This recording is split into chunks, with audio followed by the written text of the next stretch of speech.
हुआ था। समंदर के किनारे बसे गांव के गांव खाली हो गए थे। लोग यहां वहां पलायन करने लगे थे।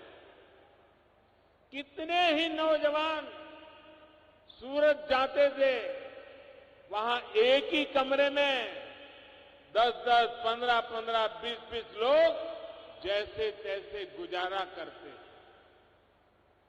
ये स्थिति बहुत दुखद थी। साथियों, बीते 2 दशकों में गुजरात की कोस्टलाइन को भारत की समृद्धि का द्वार बनाने के लिए हमने ईमानदारी से प्रयास किया। रोजगार के अनेक नए अवसर खड़े किए। गुजरात में हमने अनेकों पोर्ट्स विकसित किए, बहुत से पोर्ट्स का आधुनिकीकरण कराया। गुजरात में आज 3 बड़े एलएनजी टर्मिनल है, पेट्रोकेमिकल हब्स है, और देश में गुजरात पहला राज्य था जहां पहला एलएनजी टर्मिनल बना था। राज्य के तटीय इलाकों में हमने सैकड़ों कोस्टल इंडस्ट्री डेवलप की, छोटे बड़े अनेक उद्योग विकसित किए। उद्योगों की ऊर्जा की मांग को पूरा करने के लिए हमने कोल टर्मिनल्स का नेटवर्क भी तैयार किया है। आज गुजरात के तटीय इलाकों में अनेक पावर प्लांट जो केवल गुजरात ही नहीं, पूरे देश को ऊर्जा देते हैं। हमारे मछुआरे भाई बहनों की मदद के लिए हमने फिशिंग हार्बर्स बनवाए, फिश लैंडिंग सेंटर और फिश प्रोसेसिंग को भी बढ़ावा दिया।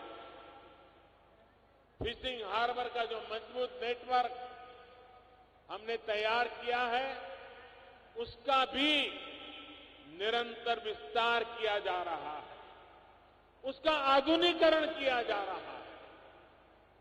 गुजरात के तटीय क्षेत्र में मैंग्रोव के जंगलों का विकास करके हमने कोस्टल इकोसिस्टम को और सुरक्षित बनाया है और मजबूत बनाया है।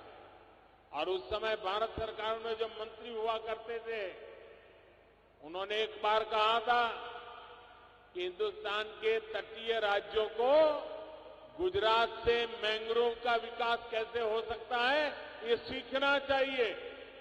ये काम आप सबके सहयोग से गुजरात में हुआ है। हमने एक्वा कल्चर को भी निरंतर बढ़ावा दिया। गुजरात देश के उन अग्रणी राज्यों में है जहां सीवीड की खेती को लेकर बड़े प्रयास हुए। आज गुजरात की कोस्टलाइन देश के आयात निर्यात में बहुत बड़ी भूमिका निभाने के साथ ही लाखों लोगों को रोजगार का माध्यम भी बनी है। आज गुजरात की कोस्टलाइन रिन्यूएबल एनर्जी और हाइड्रोजन इकोसिस्टम उसका पर्याय बनकर के उभर रही है।